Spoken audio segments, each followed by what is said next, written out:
The first morning rays of the early sun peeked through the window's curtain and struck directly in Kyle's eyes, interrupting his already disturbed sleep. Tossing around, in hope of finding a better sleeping position, he turned over in his bed.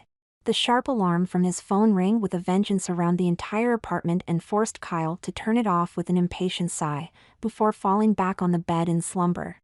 He had slept late that night, anxious about his new job, and his anxiety had kept his mind buzzing until he fell asleep in the early hours of the morning.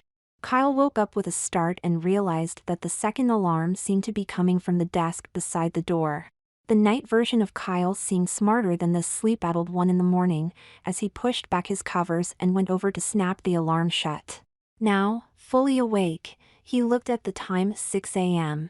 Satisfied that his idea of 2 alarms had been effective, he quickly started getting ready for his new job at the law firm downtown. As he donned the clothes he had set out for his first day, Kyle felt a bubbling feeling of anxiety and nervousness spring up in his stomach. After graduating from law school, he applied tirelessly to any available job, and finally, after 2 months of searching and praying, he had received his acceptance from the Cooper law firm as the new paralegal. It was a proud moment. He had been so overwhelmed with joy that he had rushed to his father's den as soon as he opened his acceptance letter without thinking of consequences. Kyle was transported back to that day, reliving the bitter memories of the conversation he had with his father. "Dad, you'll never believe what I just got in the mail," Kyle spoke jubilantly as he pushed open the door of the den. He immediately doubled over in coughs as the strong smell of cigar puffs hit him. His father sat on a large, pudgy sofa drinking his wine and cigar as usual with a book in his hand. The den was dark and suffocating, just as his father liked it after the death of his wife and Kyle's mother when he was just 14 years old. Their relation had been strained ever since. His father had buried himself in his work, ignoring Kyle completely. Even after retiring from his job as a professor, Kyle had never felt as if he had a paternalistic figure in his life. His father was never pleased with what Kyle did. He yearned for his approval, even studying law, which he knew his father wanted. But nothing worked. His wife's untimely death had left Chris Thompson a shell of the person he used to be, wallowing in self-pity and misery, substituting his books with his son. The eyes that once lit up at Kyle's slightest look were now empty and hollow, without a trace of the warmth of a father. Even now, as Kyle stopped coughing and looked at his father, he could see his father's irritation at being disturbed. "What is it now?" his father asked in a bored voice, without looking up from his book. Kyle fidgeted with the letter in his hands and blurted out, "I got a job at Cooper's law firm downtown. They want me to start next week."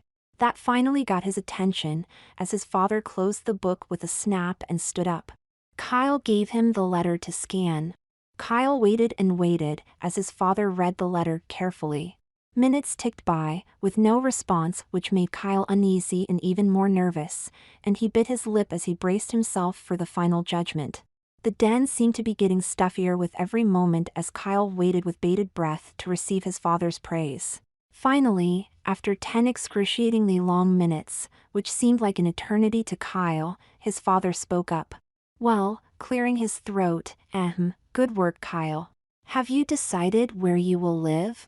Kyle's heart plummeted like a falling star. He had been hoping for some kinder words, elation, or anything that remotely resembled pride in his father's eyes. But all he got was a formal question about his residence. Bitterly disappointed, Kyle informed him that he had already rented an apartment near the office. His father simply nodded, handed the letter back, and went back to his book, clearly dismissing him. It seemed as if he had forgotten how to be a father to his son in these last years. Shaking his head, Kyle returned to the present. He mentally reminded himself that today was a very important day of his life and he could not afford to be sidetracked by his wayward memories. Resigned, he looked at his small apartment littered with cardboard boxes, making it difficult to move. He had arrived just a day before and still hadn't unpacked fully, a task he had left for the weekend. Kyle looked in the mirror one last time before heading out to his job.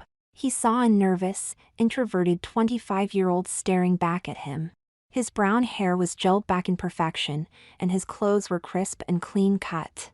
However, his brown eyes reflected a tense and jittery expression. Taking deep breaths to dispel his timidness away, Kyle picked up his briefcase, foregoing breakfast because of the butterflies dancing around in his stomach, and made his way towards the train station to catch the first one out. Keeping his phone in hand with the navigation, Kyle reached the train station in just 15 minutes, congratulating himself on his time. Since he was new to town, he really had no idea about the traffic or the routes, therefore, Google was his current best friend. He stepped onto the train, trying to keep his appearance as fresh and tidy as he could. He wanted to make a good first impression on his first day. The train zoomed ahead, and Kyle sat down nearest to the door, twitching his leg. Fortunately, the train was almost empty, so he did not have to worry about dirtying or crumpling his three-piece suit due to the throngs of people. 15 minutes later, the announcement for his station was made, and he stepped outside, only to be greeted with a sharp burst of chilly air. His teeth chattered as a rush of frigid air swept down his back. Kyle hadn't realized that it would be so cold in the morning, and cursed his stupidity and naivety or not bringing a top coat with him. He hugged his suit a bit tighter to save him from the onslaught of the chill and moved forward to where his phone showed the location of the office. The office was located on a posh street, with other very well-built shops. Cooper's law firm stood right at the end, with a large white building, made of marbles and the name printed in black, somber heading, giving it a modern yet professional look. Slightly relieved that the office might at least have a heater, Kyle moved forward to enter, when the door wouldn't even budge. He realized that it was locked, and just that instant all his feelings of nervousness and tension came running back. Was this some kind of a mean trick someone played on him? Mentally racking his brains for any of his college enemies who would play such a prank on him, he pulled back, devastated and sad. What would his father say? That he was worthless and couldn't even find a real job? That he was so gullible and stupid that he got pranked by a company that wasn't even open? Wild thoughts began to race in his mind as he looked around in desperation. Suddenly, his eye caught a passerby and he decided to stop him. "Excuse me, sir, could you tell me why Cooper's law firm is closed?"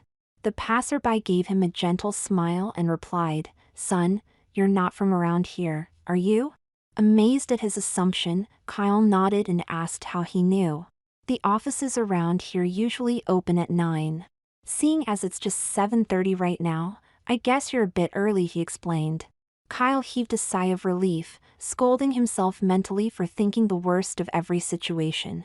He thanked the kind gentleman who went about his way, shouting over his shoulder, "Best of luck, you might want to take shelter though, it's starting to rain." As he said that, a tiny droplet fell over Kyle's hair, and he looked upwards to the sky. Indeed, it had darkened and was rumbling now with grayish clouds gathering around. Soon enough, the light drizzling turned into heavy rain as Kyle desperately tried to find a sheltered place. All other offices were closed as well, and he looked around frantically for any dry area to save his clothes. He couldn't show up drenched in rain on his first day. He knew he'd be fired on spot. So much for coming in early, he thought bitterly. Suddenly, he heard someone calling him from the opposite street. A young woman, from what he could make out in the torrent of rain, had opened her shop door and was gesturing him inside. He quickly ran towards the store, without looking left and right, just relieved that at least he could catch a break. As he entered the shop, a floral fragrance greeted him, which instantly calmed him down. Brushing over his suit and tie, to remove the water, he looked around at where he was. It was a cute, little women's clothing shop. The ceiling was low, with muted hues of lavender and flowers planted at every corner, giving it a very cottagey vibe. Rhythmic, soothing music seemed to jingle from somewhere, and mannequins dressed up in high-end colorful dresses were displayed meticulously. "Are you all right?" a sweet voice asked from behind him. He turned to properly thank the person who had opened her shop's door for him in this difficult time and saw the young woman hold out a towel. She had long, wavy black hair until her waist, which settled perfectly at one side of her shoulder. Her red, full-sleeved cotton blouse was perfectly stitched and perfectly complemented the long checked blue and black skirt she wore. The black stockings with simple court shoes and a long, delicate necklace completed her look as the owner and seamstress of the wonderful clothes displayed in the shop. Kyle thanked her profusely for her help, as he took the towel from her and patted his hair dry. The soft whirring sound of the coffee machine soothed Amanda's nerves as she woke up on a chilly morning. It was an early start of the day for her, and she was getting restless for her next project to show up. For the past week, since she and her shop had zapped up downtown, Amanda had been looking for the wanderer and her next victim, who would be given one of her special makeovers. She had a warm, tingly feeling today, the one she usually got whenever she sensed that the person in need was near. Maybe today was the day he would enter her magical shop and she would get a chance to start her new project, she thought hopefully. A small ping of the coffee machine jolted her out of her thoughts, and she moved forward to pour the mixture into her mug. Moving towards her sofa, which was nestled directly between her window and bed, she looked down at the street. It was a chilly, frigid morning with mist packing in densely around the silent street. Offices were closed, and not a soul was seen downstairs. Amanda loved these early mornings where she could be alone in her thoughts. She took out her history folder from the cabinet and shuffled through all the tasks she had completed since the start of her career. Noting down every project she had successfully fulfilled and helped achieve something in life, she looked at the pictures like a proud mother, sipping her warm coffee. She saw a particularly difficult one, of a college student, who was ashamed of it at first, and it took a lot of convincing and cajoling to make him accept his true self. Looking back, a sense of contentment and satisfaction spread through her at his progress that she had checked through her crystal ball every now and then. It was always a pleasure when a particularly rude and difficult customer changed for the better, she smiled. Suddenly, she caught a sharp movement below in the street from the corner of her eye.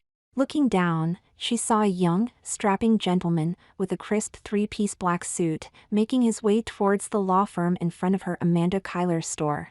A strange aura surrounded the young man. Amanda could sense his inner struggles and sadness, and it was as if the whole burden of the world was somehow put upon his delicate shoulders. Instantly, Amanda recognized him to be her next target and smiled to herself as she got up, dressed, and went down to the ground floor to her immaculately designed retro clothing store. She watched intently out the glass windows as the man conversed with a passerby and then held the briefcase over his head to protect himself from the light drizzling that had started. Soon enough, the rain turned into a torrential downpour as streaks of water droplets slashed against the glass windows of her shop. Bingo! She thought. The young man was looking around for shelter desperately, and she grabbed her chance, moving forward and opening the front door of the shop and called him out. Hey, you there, come out from under the rain. Her voice was totally drowned in the sound of the rain splattering on the pavement with renewed vigor, but the man saw her and ran towards her as she opened the door wide to let him in. The person perused her shop with a bemused look as she closed the door, which had let the heat escape, and fetched a towel for him. After a few minutes, when the young man was still keenly observing her cozy space, she cleared her throat and asked him if he was all right. The brown-eyed person turned to her with a start, took the towel, and started patting himself dry, all the while muttering his thanks, gratitude, and apologies for the inconvenience he had caused. Little did he know, he was the very person she had been waiting for a week. It's no problem at all, sir, she pacified him. Are you new in town? The person smiled, slightly bemused. Wow, is it that obvious? Someone else just asked me this a few moments ago. Well, it is a small town, so we usually know when a new face appears, Amanda replied. I guess so, he shrugged as he handed the towel back, the worst of the drenched suit now dry. I'm Kyle Thompson, moved here just last week for my new job at Cooper's, he introduced himself. Hello Kyle, I'm Amanda Kyler, the owner of this sweet little retro clothing shop, at your service, Amanda replied, with a slight smile, and gestured him towards one of the sofas neatly wedged between the two racks. She wanted him as comfortable as he could get, to know about his life and troubles. Please, have a seat.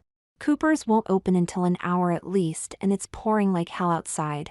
Do wait here until the rain subsides, she offered. Thank you so much, ma'am. Kyle moved and sank into the pink, puffy seat. Amanda perched herself on the sofa opposite to him and tried to probe. Please, call me Amanda. So, tell me about yourself, Kyle?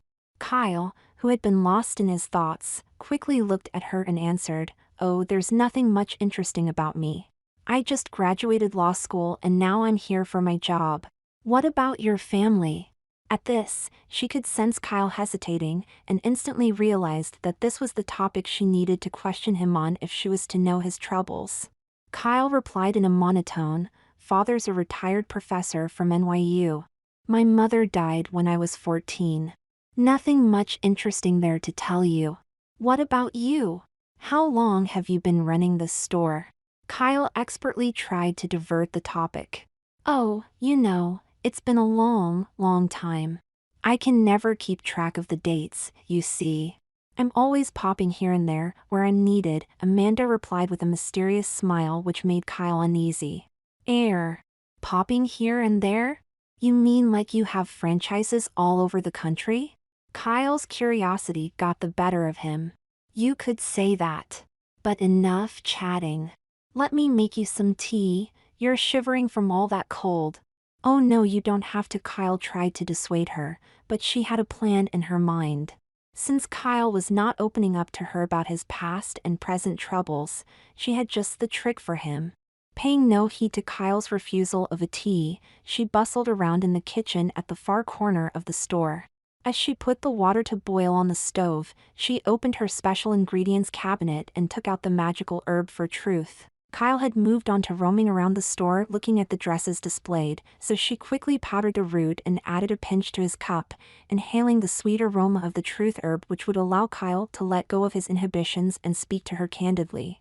Satisfied with her plan, she arranged the cups on a flowery, pink tray and moved back to the couch, calling for Kyle, who had ventured further into the shop, seemingly mesmerized with the flamboyant display. Kyle heard Amanda calling him and he quickly averted his eyes from a particularly pretty, black retro dress that seemed to catch his eye. Instantly realizing that he had been admiring women's clothing, he shook his head and jerked himself back to reality. A man did not simply praise women's clothing, he admonished himself and went back to the couches. He anxiously sat down, wary of Amanda in case she would start asking about his personal life once again. He never shared the details of his troubles with anyone and wanted to keep it that way, changing the topic when she had tried to hold a conversation about it earlier. As Amanda served him a steaming cup of tea, he felt relaxed, as the aromatic tea was something he had never smelled before. One moment he could detect lavender, then the next it changed into sweet chamomile smell. He couldn't exactly pinpoint the taste either. As Kyle drank the warm beverage, he felt a soothing presence deep in his veins, and comforting warmth spread from the tip of his hairs to his toes, that dispelled his shivers. How glad he was to choose this particular shop for his waiting time. After a few moments of silence, Kyle heard Amanda asking him about his family. She looked so sincere and welcoming that he felt instantly at ease. All his previous hesitation fled away, and he spoke with genuine emotion. "Well, my father is a retired professor. He used to teach law at NYU. And my mother, she was a teacher at the local school. If you don't mind me asking, how did she die?" "She had a sudden heart attack, collapsed one day while making us breakfast. It was so sudden, we couldn't save her." Kyle's throat closed from the welling emotion. And he could feel tears burning at the back of his eyes, remembering the fateful morning. One moment, we were a happy family, sitting down for our breakfast. And the next moment, she just fell on the floor. No warning, nothing that could prepare us for what was to come. Kyle smiled ruefully. "She had made my favorite breakfast that day, pancakes. Still can't eat them, they remind me too much of her." "I'm so sorry to hear about that, Kyle. But at least you have your father with you?" Amanda consoled him but instantly realized that she had said the wrong thing. Kyle's whole demeanor changed at the mention of his father, a dark shadow dominating his face. "My father changed after her death. He wasn't the same smiling, happy person. Truth be told, he stopped being a father to me from that day," Kyle replied. "What do you mean?" Amanda asked. "He ignored me and poured his life over his precious books and university students. Never ever had time for me, my school functions. I was the kid whose father would never show up at his graduation. Do you know that?" Kyle gave a mocking laugh as he said that. "I tried so hard, I really did, to make him proud. Even got a law degree for him. But do you know what he said when I graduated?" All of Kyle's frustration, which had been bottled up for the past few years, was screaming to be released. And he held nothing back. Graduating is one thing, getting a job is another matter entirely. Come to me when you have one. I'm so sorry to hear that, Kyle. It must be difficult to see a parent change so drastically, Amanda said. The worst part is, I don't even know how to make him proud. Nothing is enough for him, you know? All my life, I really just want to hear a word of praise from him. Pathetic, right? Kyle burst out as a tear dropped down his cheek, which he wiped fervently. He saw Amanda hand a napkin over to him, which he took gratefully and wiped his face. But now you finally have a job, right? That's good. Kyle looked up. I guess so. I'm so stressed about it actually. I have no interest in law. I only took up that degree for the happiness of my father. I might not even be good at the job. Look at me. First day and I'm a mess before even starting it. Don't say that. I'm sure you'll be amazing. Amanda encouraged him. Thank you for saying that. But I know I'll be a failure. My father knows it. It's about time I accept that my life is useless and I'll never be successful. You're kind, by the way, more than my father at least. He couldn't even be here to see me off to my apartment. Young man, Amanda spoke sternly, you need to get out of this pitiful state of mind and relax. The Cooper law firm has a great and supportive culture. You will do a great job. Kyle smiled at her praise, pleasantly surprised by how much faith she had in him. His eye caught the time from the intricately designed clock placed behind Amanda on the shelf, and he saw it was almost 8:30 a.m., which meant that he had half an hour left until the law firm opened. He realized that he had probably overstayed his welcome at Amanda's shop and drained the last few dregs of his tea. Getting up, he thanked Amanda for her hospitality and started towards the door. The glass windows showed a lighter drizzle spattering in a rhythmic manner across the street. Although his three-piece suit was now completely dry, Kyle dreaded the idea of crossing the street and becoming remotely wet. He hadn't even had the presence of mind to pick up the umbrella from his apartment, although it was probably dumped somewhere in one of the million boxes that were lying unpacked in his apartment. Would you like to purchase a coat and umbrella? It seems to be drizzling outside, and you never know with the weather in this area. It's unpredictable as hell. One moment the sun is shining in full glory, and the next, well, you just saw the rain situation yourself, Amanda asked him. What? You'd want me to buy a woman's coat? Kyle asked incredulously, alarmed at her suggestion.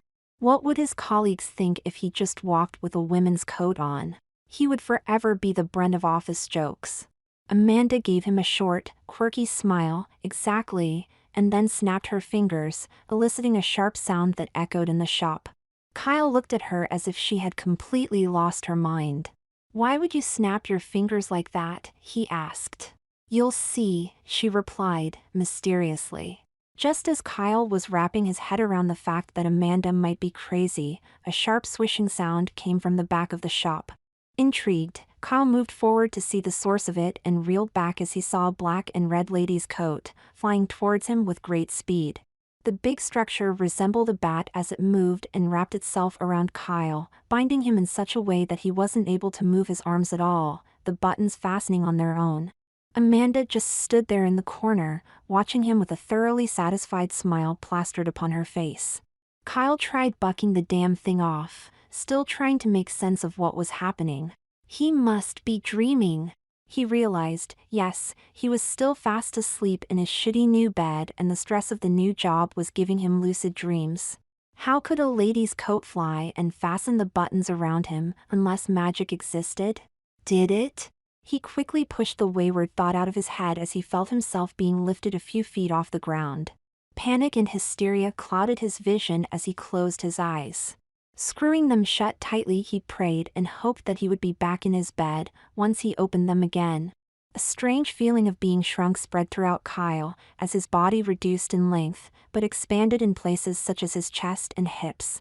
Whereas his height reduced, his overall physical appearance now consisted of pleasing curves, with a generous bust and flared-out hips, giving him a nice, hourglass figure that women spend hours to gain through excessive workouts.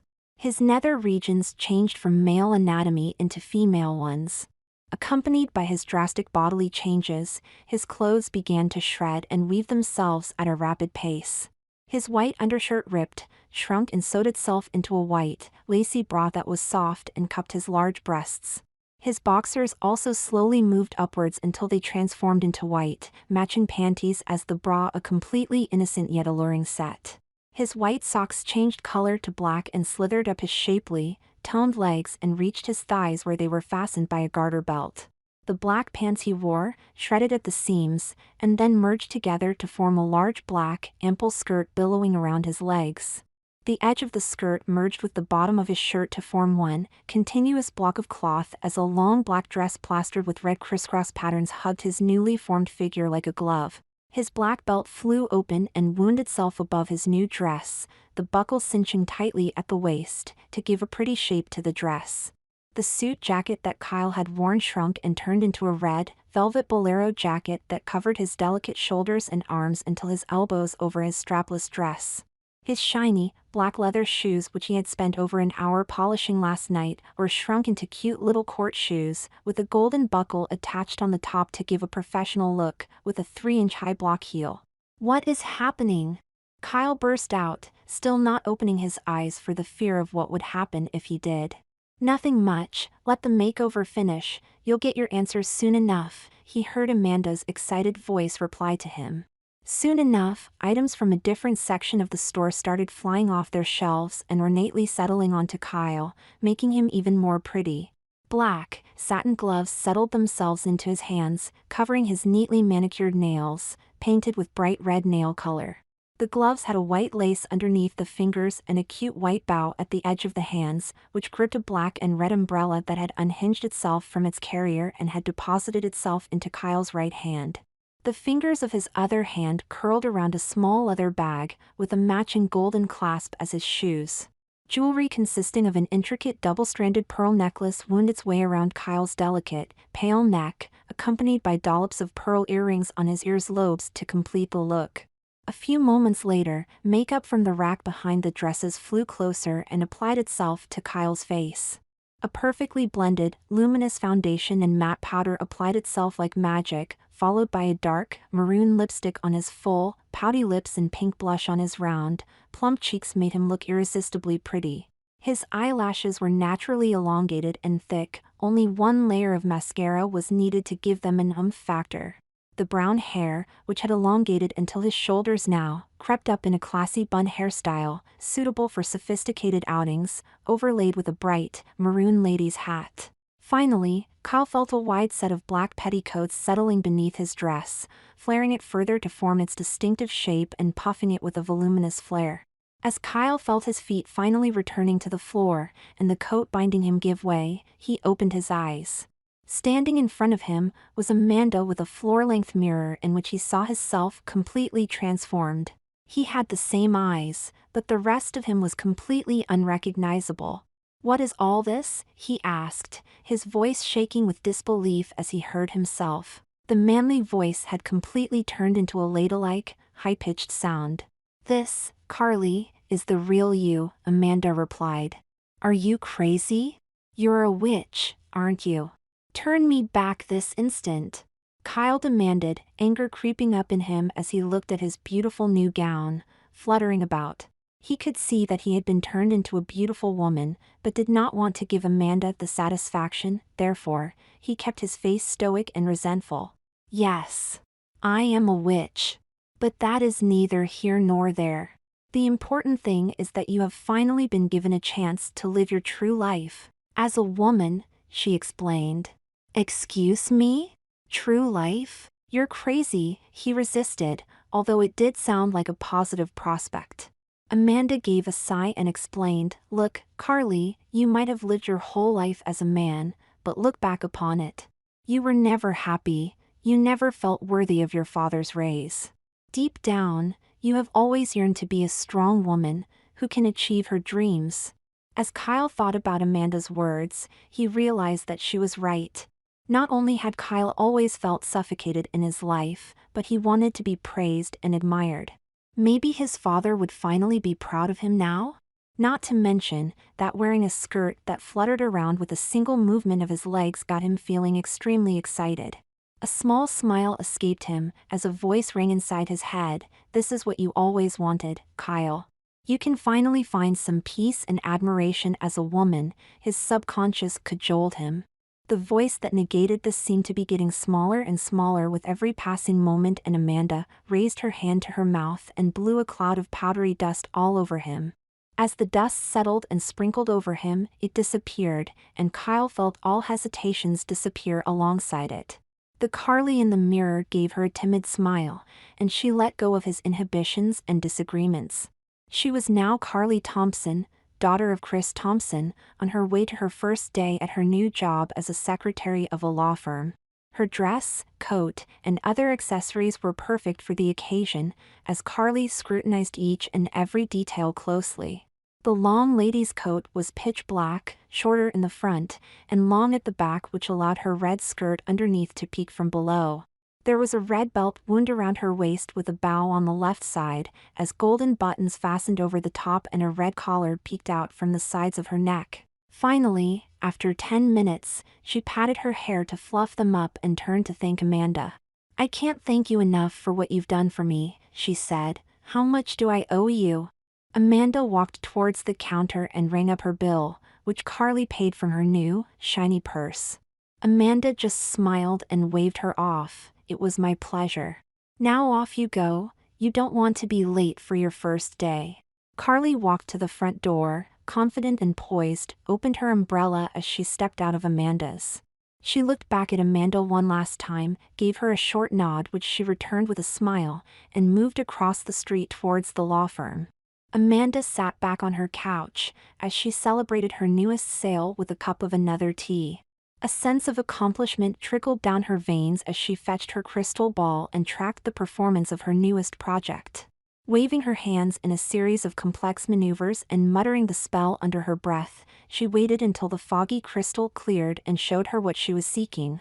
Carly had strutted across the road, with her newfound confidence and grace of a woman who was aware of her strength. The offices had opened, and the street was bustling with activity, with job holders and people all rushing to get to work on time.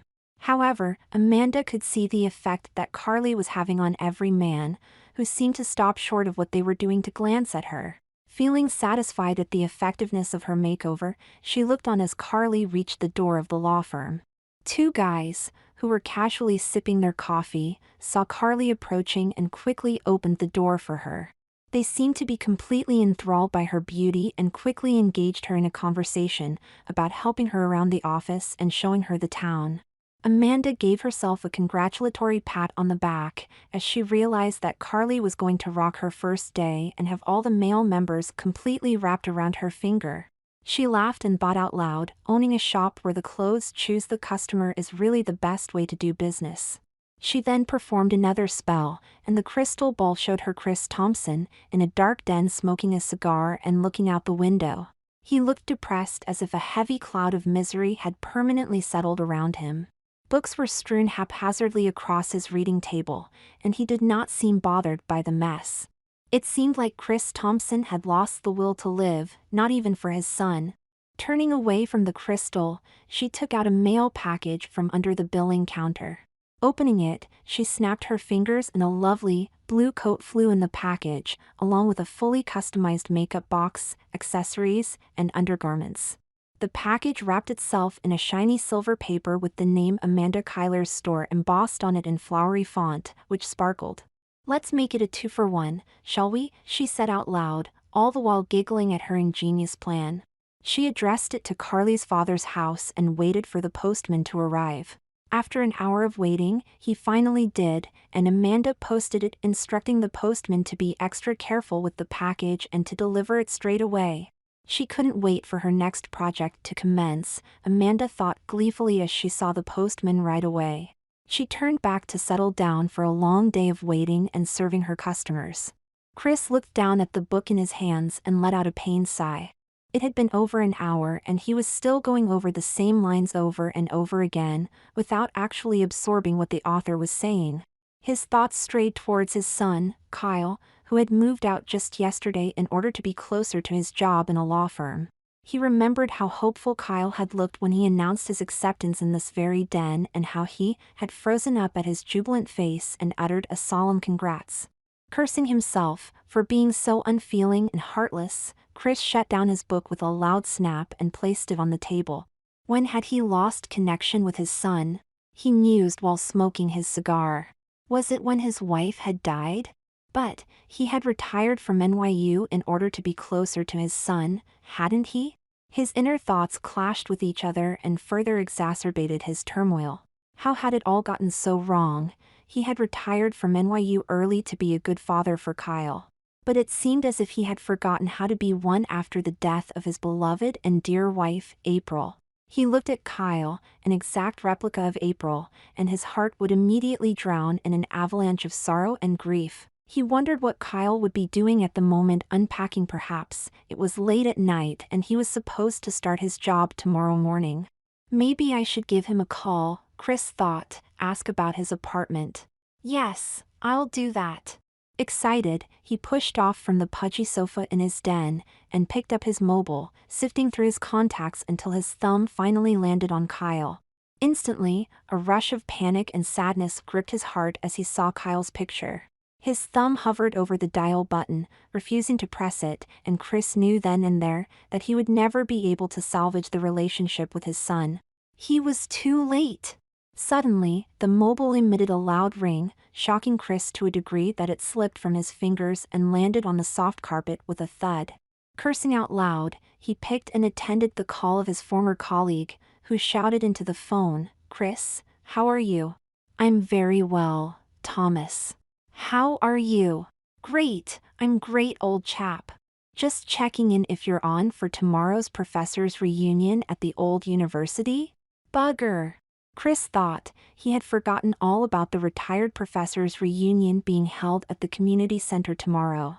It would be a boring affair, but Chris had already promised Thomas that he would attend and he never went back on his word. "Yes, Thomas, I'll be there." "Excellent," and with that, he cut the call abruptly. Strange fellow, Chris thought. He looked out the window, where the night had coated the sky black, and wondered again what Kyle would be doing. Huffing out a deep breath, he rubbed his eyes and moved back to his book, determined to read it with comprehension this time. Just 15 minutes later, the heady combination of his cigar and the stuffy den made him sleepy and he dozed off right into the couch, without caring to change his clothes or even trudging up to his bedroom. Chris had woken up at the wrong side of the bed or couch the next day. His muscles were sore and protested with every step he took. Alas, he had to wake up, shower, and look presentable for the reunion he had promised to attend. Grumbling and cursing himself for making the promise in his deluded mindset, he opened his cupboard and took out the clothing he had set aside for the day. As he sifted through the options, he heard the doorbell ring loudly into the recesses of his large home. Stumbling down the stairs, he opened the door to reveal a bright, chirpy postman with a large box in his hands. Urgent delivery for a Mr. Chris Thompson. He transferred the white, heavy box towards Chris's outstretched arms. Chris was confused. He hadn't ordered anything and was not expecting any sort of delivery at this time. "Who is it from?" "No idea, you'll have to check on the package." "Anyways, have a good day, sir, ciao." The postman gave a nod and sauntered off. Burrowing his eyebrows in confusion, Chris kicked the door shut and placed the box on the table to examine it. It was a clear, white box with the letters, Amanda Kyler's Store, written on it with a golden, girlish script. As he lifted the lid and sifted through its contents, Chris began to bubble up with rage. The box held an assortment of ladies' retro clothing, complete with makeup, accessories, and even undergarments. This was clearly some sort of prank played on him, as he thought about what this meant. Anger and irritation coursed through his veins. Who had the audacity to send him such stuff? He thought irritably. Even in his anger, he could not help but admire the softness of the garments and their silky feel as he passed it through his hands. Mentally shaking himself, he threw the contents back and covered the lid again, throwing the box on the table carelessly. Enough of these games. He trudged back up to his room to get ready for the dreaded reunion, all the while grumbling about pranksters and their audacity. After choosing his attire with careful consideration, Chris looked at himself in the mirror. Although his clothes presented an immaculate, successful, and respectful professor, he knew that in reality he had failed in his biggest endeavor, and that was to be a good father to his son. What I would give to salvage the relationship with Kyle, he thought out loud. Well, that can be easily arranged, Mr. Chris. A strange woman behind him instantly materialized out of thin air, as Chris gaped at her sudden appearance. As the lady continued to look at him hopefully, Chris opened and closed his mouth to say something, but his level of disbelief rendered him speechless. How did a woman reach his room? What was going on? Was she a thief? A whirlwind of thoughts crashed his mind, one after another, until he couldn't keep up and blurted out, "Who are you? Get out of here this instant." "Tut! Tut! Is this any way to treat a guest who will change your life?" she said, and then snapped her fingers. As soon as she snapped her fingers, a loud whirring noise filled the room and the door blasted open wide. The white box, that Chris had carelessly thrown on the downstairs table, floated in and settled on the bed. The lid flew open and a dark blue coat zoomed towards Chris and wrapped itself around him, tightly buttoning itself up so that he couldn't move his arms an inch.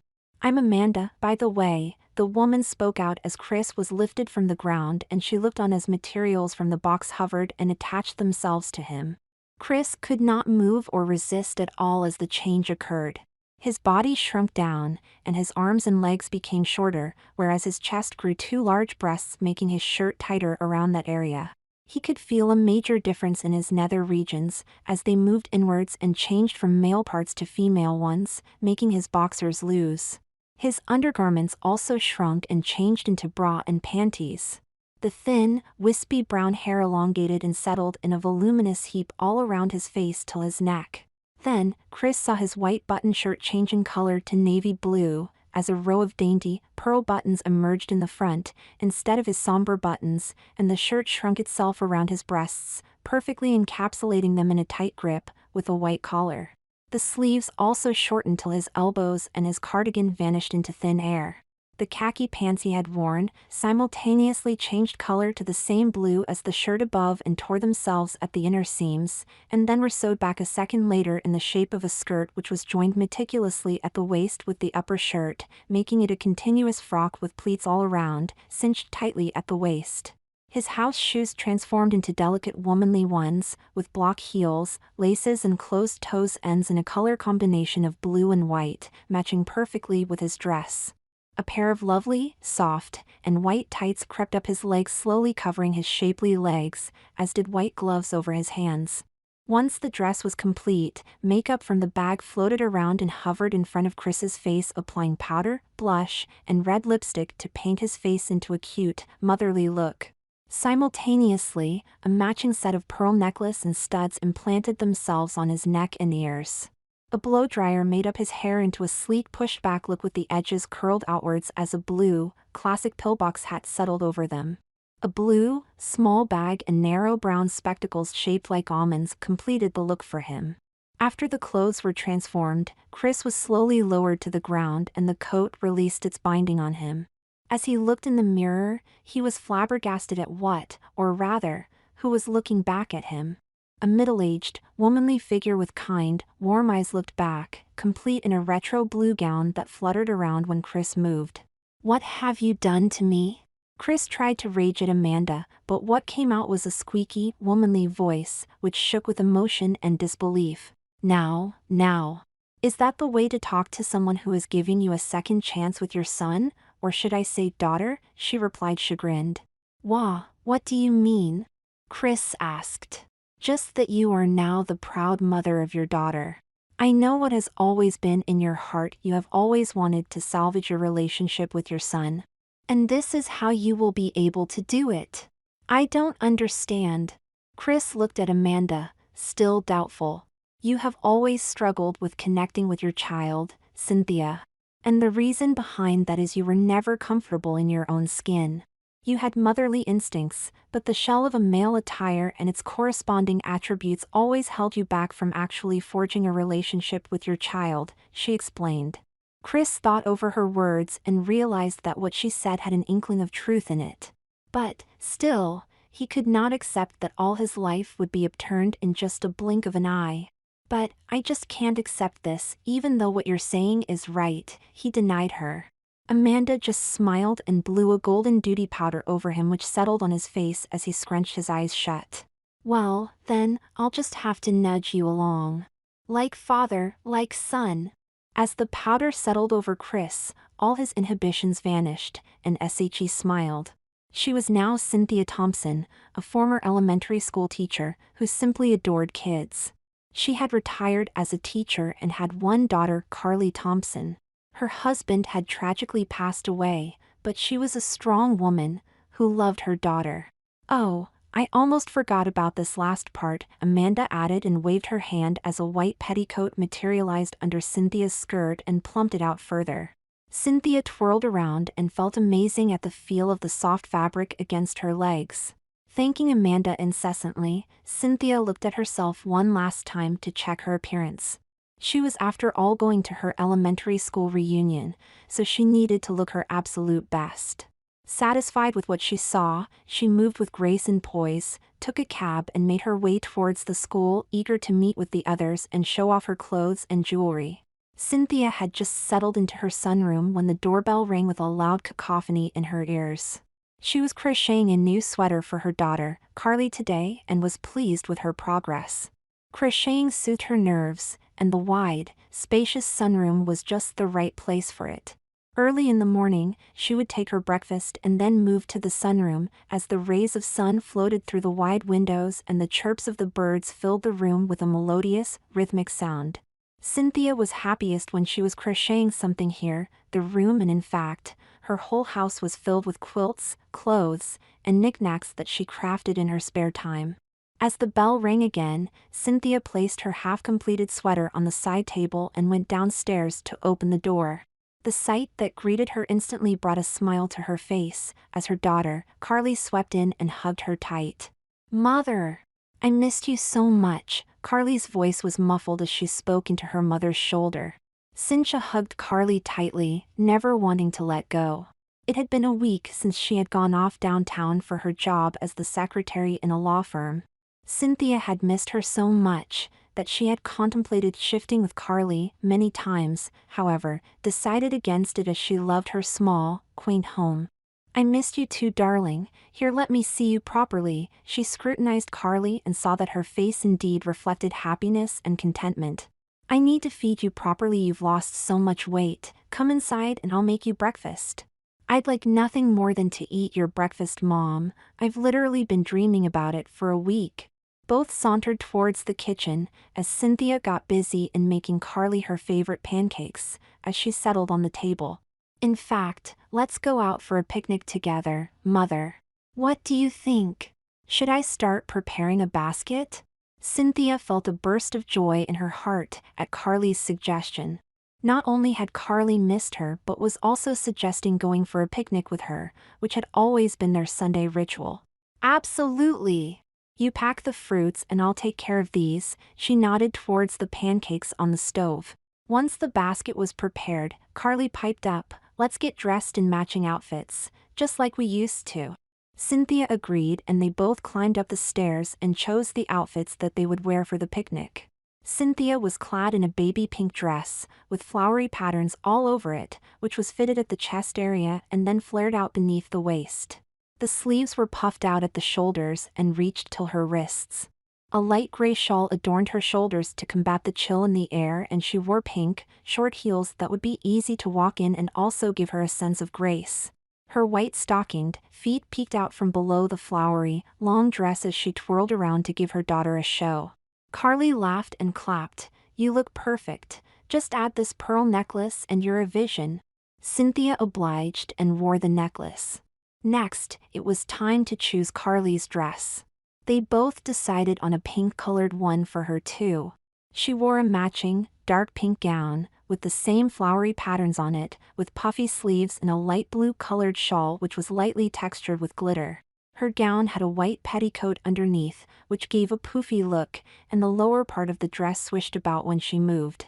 She also wore silver earrings and even wore a nice, pink hat cloche that completed her look. After applying the necessary makeup on each other, both ventured out of their home towards the nearest park, which was full of activity that Sunday morning. They laid down their picnic basket and settled themselves comfortably under the shade of the tree. Although the sun was shining, there was definitely a slight chill in the air, which caused them to press their shawls tighter around themselves.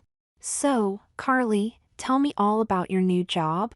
Is it going well? Have you made any friends yet?"